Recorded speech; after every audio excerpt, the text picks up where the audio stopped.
రంగారెడ్డి జిల్లాలోని బండ్లగూడ జాగీర్ మున్సిపల్ కార్యాలయం వద్ద 16 మంది కార్పొరేటర్లు ఆందోళన చేశారు. నెల రోజుల్లో జరగాల్సిన అవిశ్వాస తీర్మాన ప్రక్రియను 34 రోజుల వరకు ఎందుకని ప్రశ్నించారు. ఈ రోజు అవిశ్వాస తీర్మానంపై బల ప్రదర్శన ఉండగా హైకోర్టు స్టే ఇచ్చిందంటూ ఆర్డర్ కాపీలను కార్పొరేటర్లకు కమిషనర్ అందజేశారు. ఈ నెల 22వ తేదీన బల ప్రదర్శన ఉంటుంది అంటూ స్టే ఆర్డర్లో ఉందన్నారు కార్పొరేటర్లు. మేయర్ మహేందర్ గౌడ్ తన అధికారాన్ని అడ్డం పెట్టుకుని అవినీతికి పాల్పడ్డారని ఆరోపించారు. అవినీతి అక్రమాలకు పాల్పడిన మేయర్ను గద్దె దించుతామన్నారు కార్పొరేటర్లు.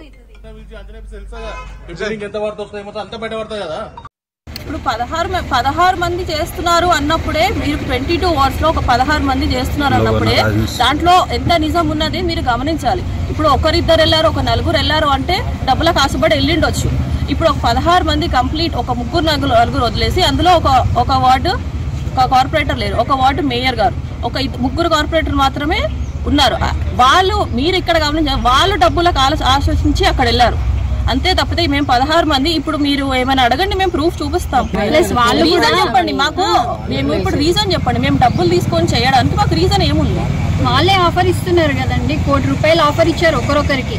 అయినా ఎవ్వరు కూడా ఆశపడకుండా అందరు న్యాయం వైపు, ఇప్పుడు ప్రస్తుతం న్యాయం వైపు ఉన్నారు అందరు. పర్టికులర్ పర్సన్ ని, మేయర్ ని కుర్చీలోంచి తీయడం మా ధ్యేయం కాదు, అవినీతిని తీసేయాలి అనేది మా లక్ష్యం. 16 మంది కార్పొరేటర్లు గత నెల 12వ తేదీన కలెక్టర్ గారికి అవిశ్వాసంపై నోటీసు ఇవ్వడం జరిగింది.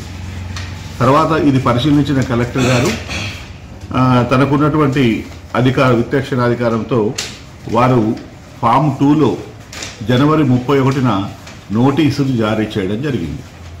అంటే అవిశ్వాసానికి ఇచ్చిన ఫామ్ 1 నోటీసు ప్రకారం ఫామ్ 2లో సభ్యులకు నోటీసు అందజేయవలసిందిగా కలెక్టర్ గారు జారీ చేశారు. జారీ చేసినటువంటి నోటీసుల యొక్క మేరకు మేము సంబంధిత కార్పొరేటర్లకు నోటీసు సర్వ్ చేయడం జరిగింది. సర్వేను తిరిగి కలెక్టరేట్ కూడా సమర్పించనైనది.